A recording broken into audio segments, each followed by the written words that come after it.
Hi hello வணக்கம் மக்களே. இன்றைக்கி இந்த வீடியோவில் பார்த்தீங்கன்னா ஏப்ரல் 12ஆம் தேதி விஜயோட பரப்புரை வந்து கன்னியாகுமரி டிஸ்ட்ரிக்டில் விவேகானந்தா கல்லூரி வளாகத்துக்கு உட்பட்ட கிரிக்கெட் கிரவுண்டில் வச்சு நடக்கிறது அப்படின்னு சொல்லி ஒரு தகவல் வந்திருந்து. ஸோ அதற்கான ஏற்பாடுகள் எல்லாம் தீவிரமாக நடந்துட்டு இருந்துச்சு.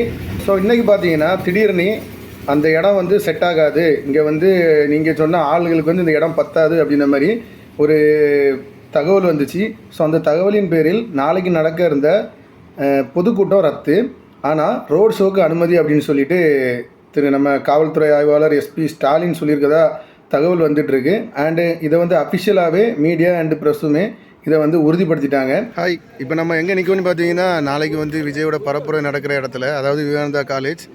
ஸோ இங்கே பார்த்தீங்கன்னா இப்போதைக்கு பரப்புரைக்குள்ளே அனுமதி கிடைக்கல, ஏன்னா இது சின்ன இடமா அப்படின்னு சொல்லிட்டு இந்த இடத்த வந்து இப்போதைக்கு நிராகரிச்சிருக்கிறாங்க. ஸோ இது ரோட் ஷோக்கு அனுமதி கொடுத்துருக்காங்க, ஆனால் இந்த இடத்துல பரப்புரைக்கு அனுமதி இல்லை. ஸோ நாளைக்கு நம்ம தளபதி வந்து தூத்துக்குடியிலேருந்து வர்றாப்புல.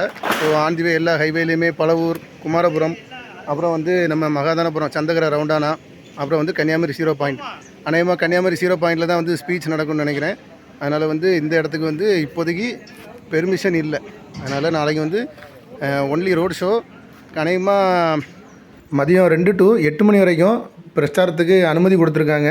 ஏற்கனவே இந்த இடத்துக்கு பெர்மிஷன் கொடுத்தாங்கன்னு சொல்லி தான் ஷெட் அமைக்கிற பணி, அப்புறம் வந்து எலக்ட்ரிக்கல் ஒர்க்கு, அப்புறம் இந்த கொடிங்கம்பம் நட்டுற வேலை எல்லாமே ஒரு 2-3 நாளாகவே நடந்துட்டு இருந்துச்சு. ஸோ இப்படி கடைசி நேரத்தில் வந்து இங்கே பிரச்சாரத்துக்கு அனுமதி மறுப்பு, அதிகமாக இங்கே வந்து ஆள் கூடனா செட் ஆகாது அப்படின்னு சொல்லும்போது அது வந்து உண்மையிலே ஒரு கவலைக்குரிய விஷயம். இல்லை யாரோட அழுத்தத்தின் பேரில் இந்த விஷயம் நடக்குதா என்னங்கிறது ஒன்றுமே புரியலை. இதை ஏன் முதலே இங்கே இப்படி இவ்வளோத்துக்கு செட் ஆகாதுன்னா ஆரம்பத்தில் ஏன் பெர்மிஷன் கொடுத்து இப்போ ஏன் அதை இது பண்ணுறாங்கன்னு தெரில, யாரோட அழுத்தம்னு தெரில. எனிவே நாளைக்கு வந்து மேபி 2 இடத்துல நமக்கு வாய்ப்பு இருக்குது. அதிகப்படியாக ஃபஸ்ட்டு ப்ரிஃபரன்ஸ் வந்து நம்ம சந்தகர ரவுண்டானா, செகண்ட் ப்ரிஃபரன்ஸ் வந்து 0 பாயிண்ட். ஸோ நாளைக்கு தளபதியை பார்க்க வர்றவங்களுக்கு பார்க்கிங் வந்து முருகங்குன்றத்தில் இருக்கிற ரோட்டோட ஆப்போசிட் ரோட்டில் வந்து பார்க்கிங் ஃபெசிலிட்டி அரேஞ்ச் பண்ணி கொடுத்துருக்குறாங்க. ஸோ வாகனத்தில் வர்றவங்க அதை கவனத்தில் எடுத்துக்குவாங்க. அதுக்கப்புறம் மீட்டிங் நாளைக்கு வர்றவங்களும் முக்கியமாக தண்ணி பாட்டிலு, குடை எல்லாம் கொண்டு வாங்க. கிளைமேட்டு மழை வர்ற மாதிரியும் இருக்குது, வெயில் அதிகமாக அடிக்கிற மாதிரியும் இருக்குது.